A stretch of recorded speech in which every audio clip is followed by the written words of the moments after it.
Mga minahal ko nga mga kaigsuonan diha ni Kristo, maayong udto kanatong tanan. Niya nakita karon sa ika-8 ka adlaw sa ato ang pagpaygayo ni inigubina o hiniusang pag-ampo alang sa ato ang umaabot nga kapistahan sa ato ang patron diri sa Kapitulo si Senyor Santo Niño. Nga kung diin aduna kita'y tima nga nagkadayon ang Diyos nung panimalay. Mga igsuon ko diha ni Kristo, ang balita ni Kaylap sama sa usa kakalayo ngadto sa kalasangan. Dito sa templo sa Jerusalem, adunay usa ka tingalahang bata kinsa nakapakurat sa mga magtutudlo sa balaod. Dili lang sa iyang mga tubag, kundi lakip na ang iyang mga pangutana. Ang iyang mga tubag klaro o sa labutan o diretso sa punto. Ang iyang mga halaw nga pangutana dili gani matubag sa mga pangulo ni adtong mga higayuna. Mga igsuon, ang mga naminaw kasagaran, mga batid sa balaod. Ang ilang mga dalunggan o mga mata nakasentro gayon sa katingalahang gisulti sa bata. Dili ikalalis nga ang maong bata may kaalam o hait nga pangisip. Nakahibalo siya sa teksto o mga mensahe o unod ni ining tanan. Ang iyang mga pulong mao'y usa ka lawom nga panghuna-huna nga panghitabo o giday uban ang kahanas. Mga igsuon, kung buot una-unaon, si Jesus ning tumura 12 anyos pa lamang. Dinhi mga igsuon, sa hinay-hinay nagsugod na si Jesus sa iyang misyon sa pagsangyaw sa gingharian sa Dios. Misyon sa pagpangayo sa mga masakiton, sa pagpasaylo sa atong mga sala, sa pagpanilipod sa mga dinaog-daog o kuban pa, nga nagsilbing gabayan natong tanan. Kung atong balikan ang atong ebanghelyo karon, ang mga ginikanan ni Jesus na balaka pag-ayo sa wala mahiuban kanila pagbalik sa ilang panimalay ang naisgutang bata.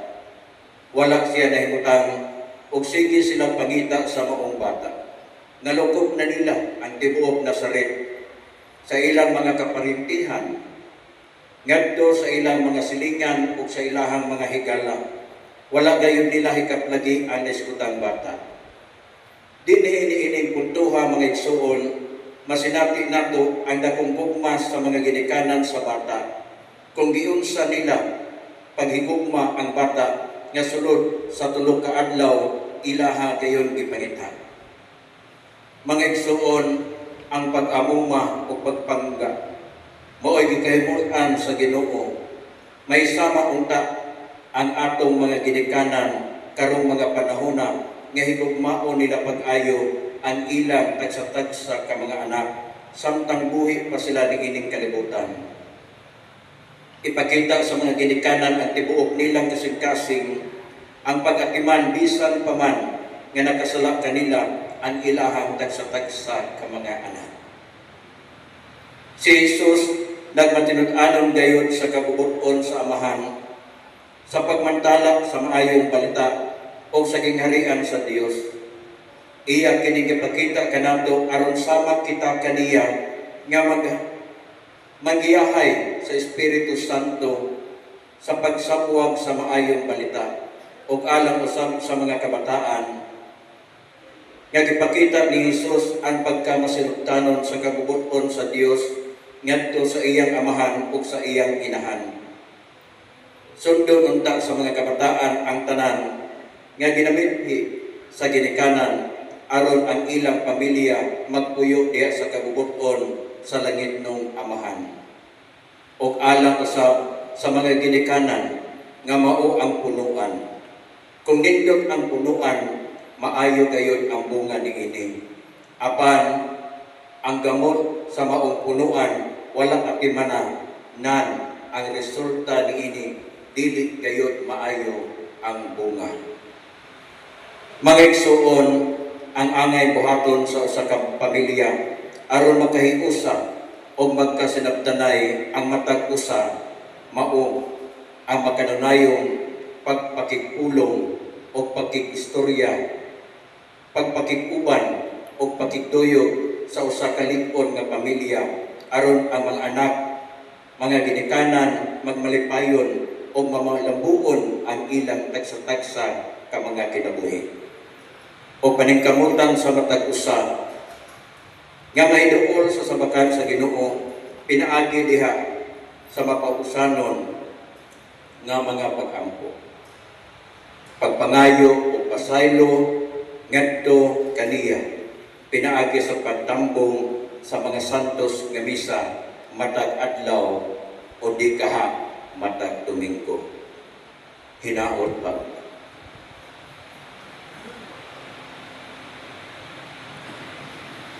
Palihog manindog ang tanan o musabar kita. O Jesus nga maging alamon o yamon. Nga gipadala mo ang nahaunang mga pari. Nganihi sa Pilipinas. Sa pagtudlo sa mga tao sa imong santos nga ebanghelyo. Sa pagtudlo sa mga tao sa imong santos nga ebanghelyo. Aron ilhon og daygon ikaw nilang tanan. Aron ilhon og daygon ikaw nilang tanan. Nagasimba ako kanimo. Nagasimba ako kanimo. Uban sa katilingban sa mga kerubinis. Uban sa mga katilingban sa mga kerubinis. Nga gihatagan mo og kaalam sa pag-ila. Magyatagan mo og kaalam mo pag-ila. O pagdayeg sa imong kahitasan. O pagdayeg sa imong kahitasan. Nangamuyo ako kanimo. Nangamuyo ako kanimo. Nga hatagan mo kaming tanan og kaalam. Hatagan mo kaming tanan og kaalam. Sa pag-ila o pag-alagad kanimo. Sa pag-ila o pag-alagad kanimo. Aron daygon namo ang imong kaluoy diining kinabuhi. Aron daygon namo ang imong kaluoy diining kinabuhi. Sa walay katapusan. O sa walay katapusan. Nga himaya sa langit. Nga himaya sa langit. Amen. Mga igsuon, isip membro sa balaang pamilya ni Kristo nga mao ang simbahan. Kita nagkahiusa sa atong gibuhaton o kaakuhan isip mga Kristohanon. Karon atong ipadayag sa amahan ang atong mga tinguha o mga panginahanglan diha sa atong pag-ingon. Ginoo, hiusaha kami sa imong pamilya. Ginoo, hiusaha kami sa imong pamilya.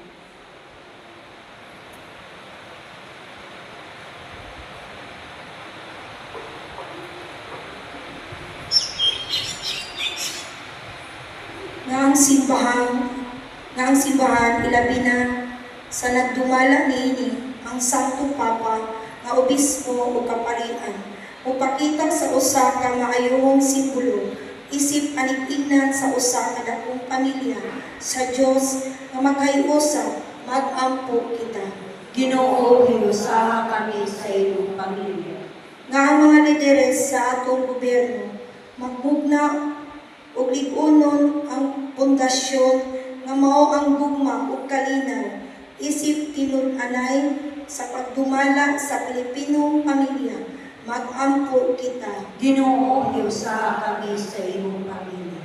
Nga ang tagsa-tagsa nato kakatilingban mulambo diha sa pagtuo ug pagkinabuhi nga subay sa Kristohanong miti aron mutunhay ang kalinaw ug panagiusa magampo kita. Ginoo, hiusaha kami sa imong pamilya. Nga ang mga ginikanan magaangko sa ilang kaakuhan ngadto sa ilang mga anak sa pagpadako kanila dili lamang sa material kung dili labaw sa tanan sa espirituhanong panginahanglan subay sa pagkinabuhi sa Kristohanon magampo kita. Ginoo, hiusaha kami sa imong pamilya. Nga ang mga mamahimong idugang dinhi nga manginahanglan sa katilingban magampo kita. Ginoo, hiusa kami sa imong pamilya. Nga ang atong kaugalingong katuyuan, atong iampo sa hilom.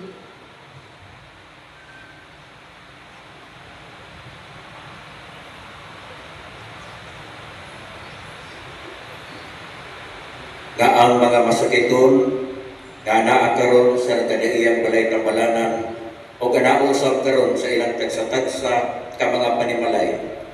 Ilabi na ni former Congresswoman Mercedes Didi Cagas nga makasinati unta sila sa kahayag ni Kristong Hesus nga maoy nagdala o paglaom sa kaayuhan sa ilang mga balatian taliwala sa mga kasakit o pag-antos at kinabuhi.